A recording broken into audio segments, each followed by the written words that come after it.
مشتاق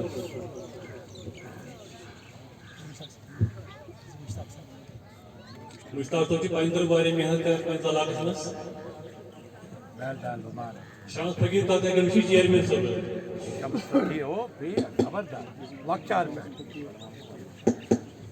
شُکریہ امہِ پتہٕ دِمو أسۍ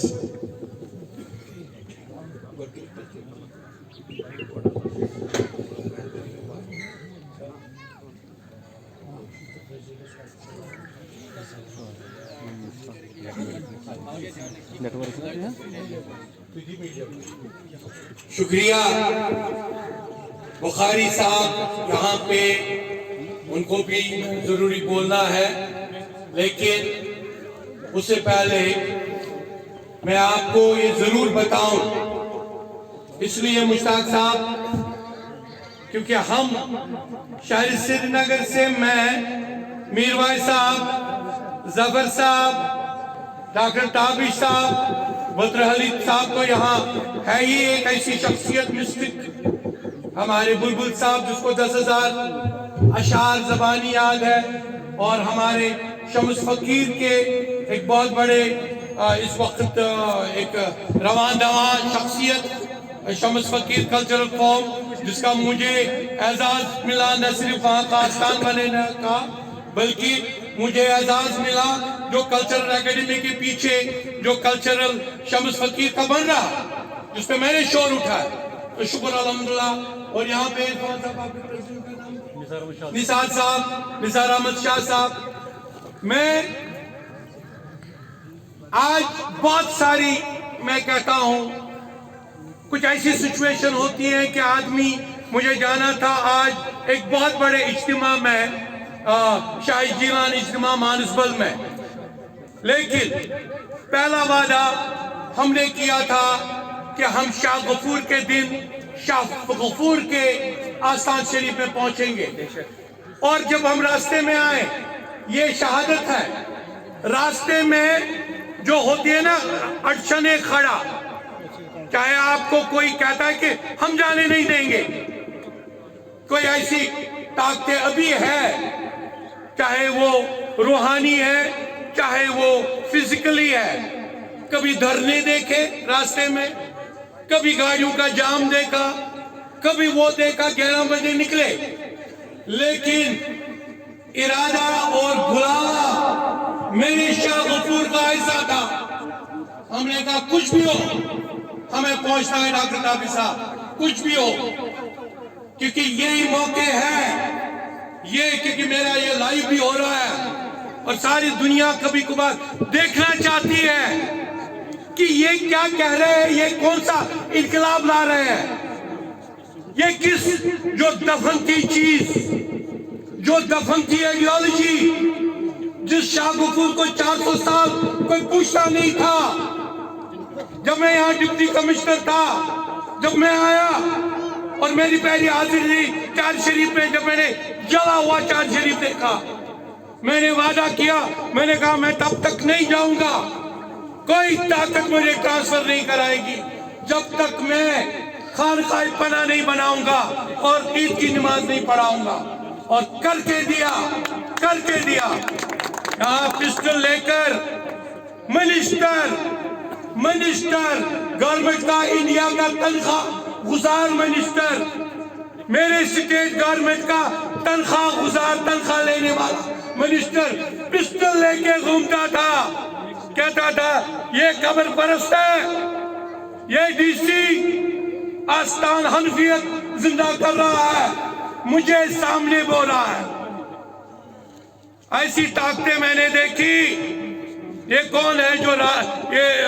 روکنے کی کوشش کریں، ہم نے وہ دیکھے، کیونکہ ایک بات ہے، کشمیر کو میں بتاؤں گا راز، میری کتاب آ رہی ہے کشمیر بیئر اسٹرون، ساری ورلڈ میں اس وقت گھوم رہی ہے، ابھی ریلیز نہیں ہوئی لیکن دنیا میں چرچے ہوئے، کوشر کے ہفتوں، جس کا ٹرانسلیشن ہے اس کوشر کے ہفتوں، Who are those bears؟ کون ہے وہ بیئر، کون ہے وہ؟ میں نے ایک کو آئیڈینٹیفائی کیا جو میری آئیڈیالوجی کو کھا رہا ہے، جو مجھے امام اعظم کا نام نہیں لینا چاہتا ہے،